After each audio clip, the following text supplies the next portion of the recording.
सिखी ध्वज और चुड़ाला के आख्यान का आरंभ। सिखी ध्वज के गुणों का तथा चुड़ाला के साथ विवाह और क्रीड़ा का वर्णन।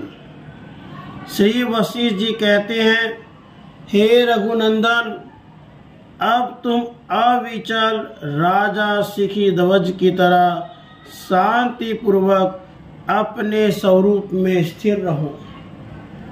श्री राम जी ने पूछा, हे ब्राह्मण, यह सिखी ध्वज कौन था और उसने परम पद कैसे प्राप्त किया? हे गुरुवर, उसका चरित्र मुझसे कहिए, जिससे मैं उसे अच्छी प्रकार जान सकूं।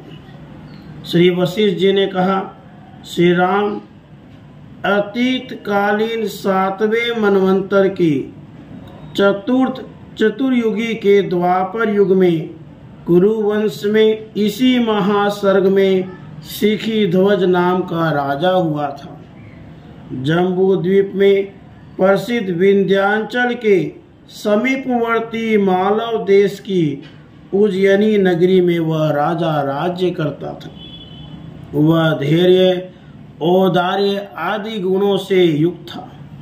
उसमें क्षमा, सम, दम विद्यमान था। वह वीरता से पूर्ण था। शुभ कर्मों के अनुष्ठान में लगा रहता था। मितभाषी था। इस प्रकार वह अनेक गुणों का खजाना था। समस्त यज्ञों का निरंतर अनुष्ठान करता था।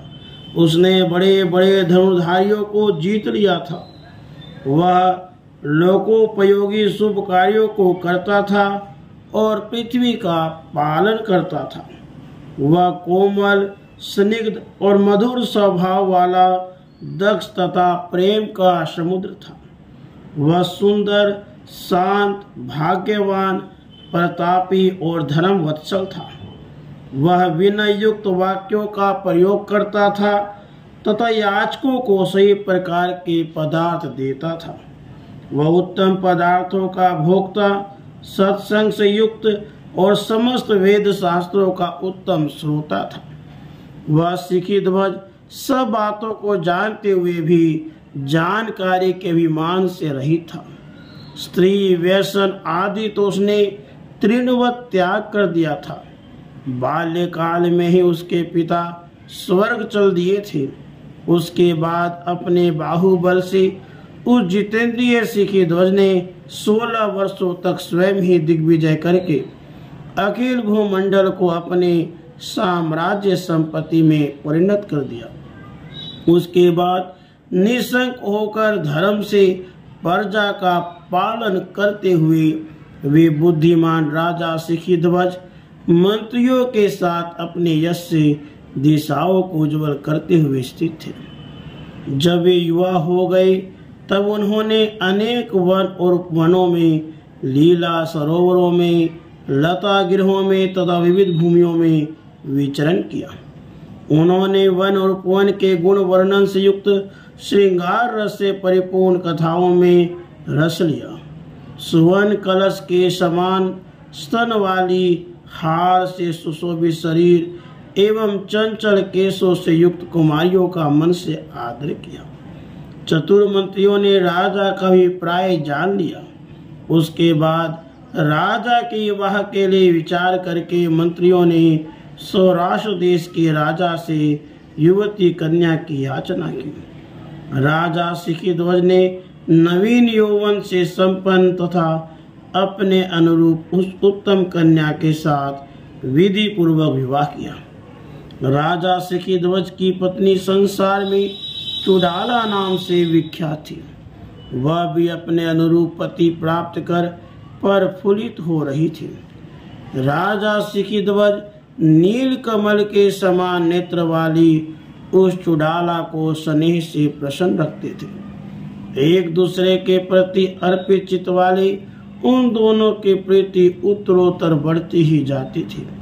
हाव भाव, विलास आदि श्रृंगारमयी चेष्टा विशेषों से परिपूर्ण अंगों के कारण वह चुड़ाला सुंदर नवीन लता के समान शोभित हो रही थी।